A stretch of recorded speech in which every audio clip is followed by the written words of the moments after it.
Hey YouTube, if you saw my Cubetcha video, you know that I went to Cubetcha.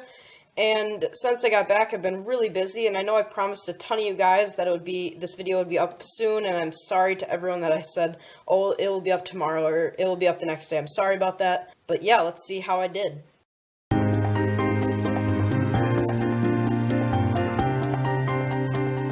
So yeah, I know this video is super overdue, and again, I'm sorry. But let's get right into it. I honestly didn't film much besides my solves. The couple things that I did film, like outside of solves, like didn't look all that great, so I'm probably not going to even put them in. So people that I knew that were going or ended up meeting there, let's go through them quick. John Barton, Brock DeBoss, Joey, Lindsay, Joe Chris, or Joe Christ, whatever. Carter Stumney or Stumney or whatever, yeah, saw him.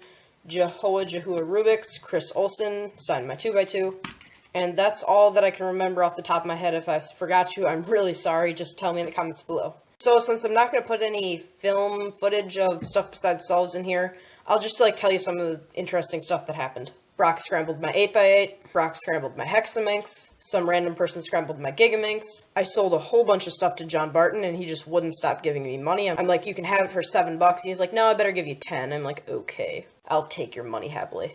I bought this 50mm Zanchi. I got my Wit 2 signed by Chris Olsen right after he got his world record. A random guy took my Hexaminx when it was scrambled, and 2 hours later, he came back to me with it solved. I traded Brock DeBoss. I gave him my Dino Cube for this 3x3x9, and this needs to be restickered. Someone stole my 4x4, kind of. Right before 4x4 came up, I realized that I didn't have my 4x4, so I went looking for it, and I found it on the other side of the room, and I was never over to that side of the room, so yeah, I think someone stole it, but I have no idea how it got over there. Oh, and I got to play with a Petaminx. It was so cool. This guy had a Petaminx, and I don't know, it was just mesmerizing. I thought my Gigaminx was big, but then I saw the beastly Petaminx, and I'm just like, I have to get one of those. But you know what? $200 is too much. I'll just stick to playing with them at comps.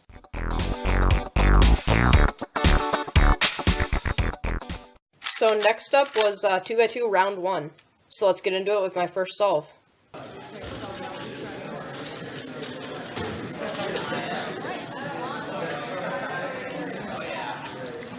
My next solve went much, much better.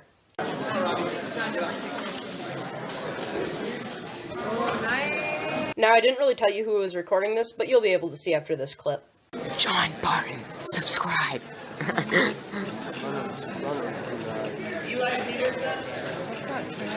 Oh, nice. Next up, John got a little bit off track, but luckily he caught an amazing solve.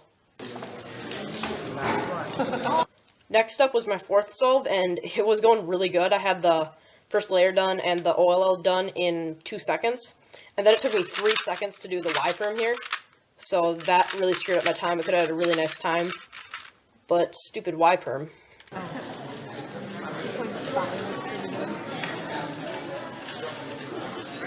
And now my final solve, I don't know what happened. I know it was filmed. It was like a 6-second solve, but I somehow lost the footage. So I averaged 5.56 seconds on 2x2, which I'm really, really pleased with. I normally average 6-ish seconds at home, and I said in my Cubetcha video that I wanted to average under 7, so I'm really happy with that. Now during 2x2 round 1, something amazing happened. Now, if you haven't already heard, Chris Olsen got the 2x2 world record average of 5. Now John Barton, who was filming those earlier 2x2 solves, he got the entire average on camera, and he was kind enough to send me the last solve so I can show it to all you guys. And just watch the reaction, it's amazing. Anyway, so I think, are there 2 rounds? I think there might be 3. Thank God. When people watch this video, they're gonna be like, shut up. Yeah! Yeah! Yeah! Ooh. Yes! Yes! Yes! That's the world record! Yeah! Oh my God! Yes! Yes! Broke! Oh my God! So again, a huge, huge thanks to John Barton for filming my 2x2 solves and giving me that world record footage. Go subscribe to him right now. Right now. And right here, right after that, as you can see, I got a signature Chris Olsen world record 1.71, 5, 10, 13.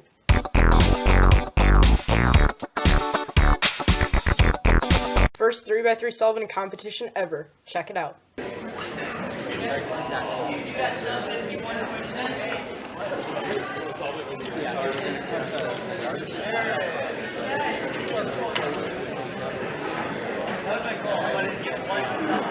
I'll get it.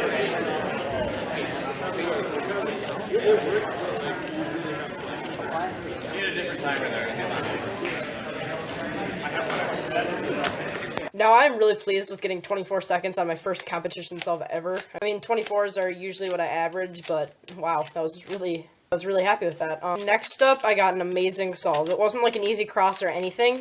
It just flowed super nicely. The F2L was like super fast.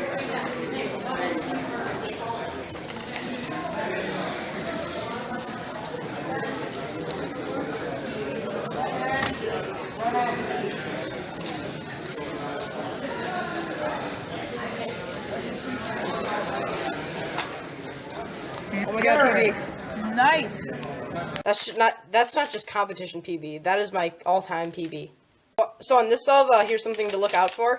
Just watch how I do the cross. I do it like, I use a lot of M slices in it, and it like doesn't work out too well. I mess it up a couple times. But yeah, check it out.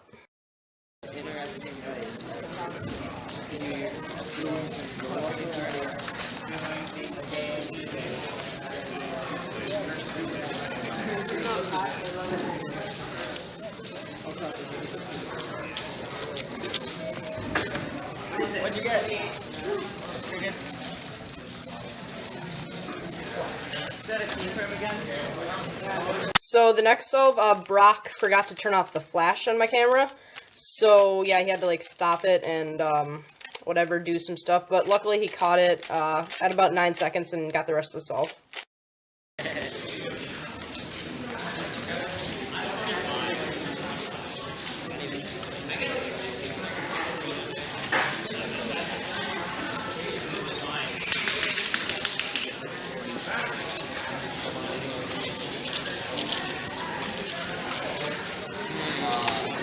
This final solve was my worst in the competition.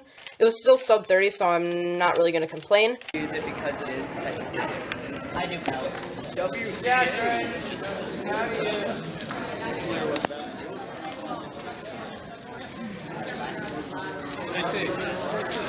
I get like stuff money and you have 200.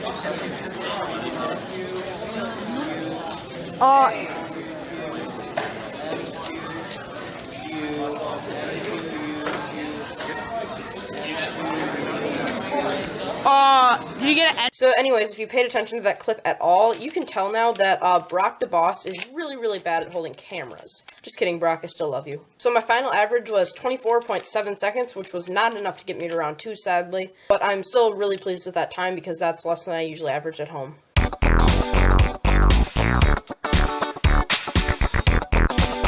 So I think I forgot to mention, but I actually did make it to round 2 in 2x2, surprisingly. And here are my solves. I was pretty happy with the first couple, but then the next 3 in a row went really downhill.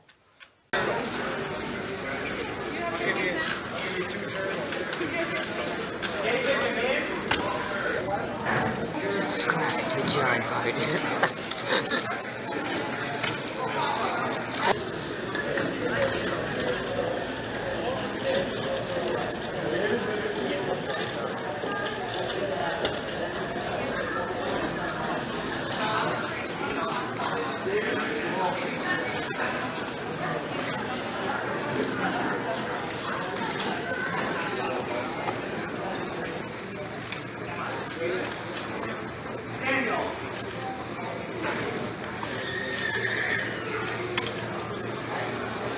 So my final average for round 2 was 6.94 seconds, which I'm pretty happy with.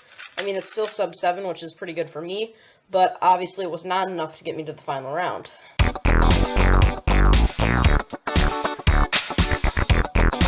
So next up we had 4x4. I used my modded Shankshaw 4x4 V5, like I said in my Cubetcha video. I was not very good at 4x4 upon entering the competition. I was like barely sub 2 average, and I didn't know like what hard limits or soft limits were. And I had no idea that there was like a time limit, the time limit for the soft limit, which meant in your first 2 solves you had to get below this point was 1 minute 30 seconds. And my first solve was like 140 something, which was really good for me.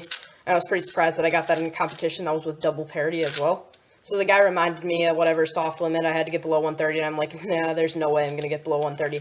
But on the next solve, it flowed super well. I got like my PB by like 10 seconds of, get this, 1 minute 31 seconds.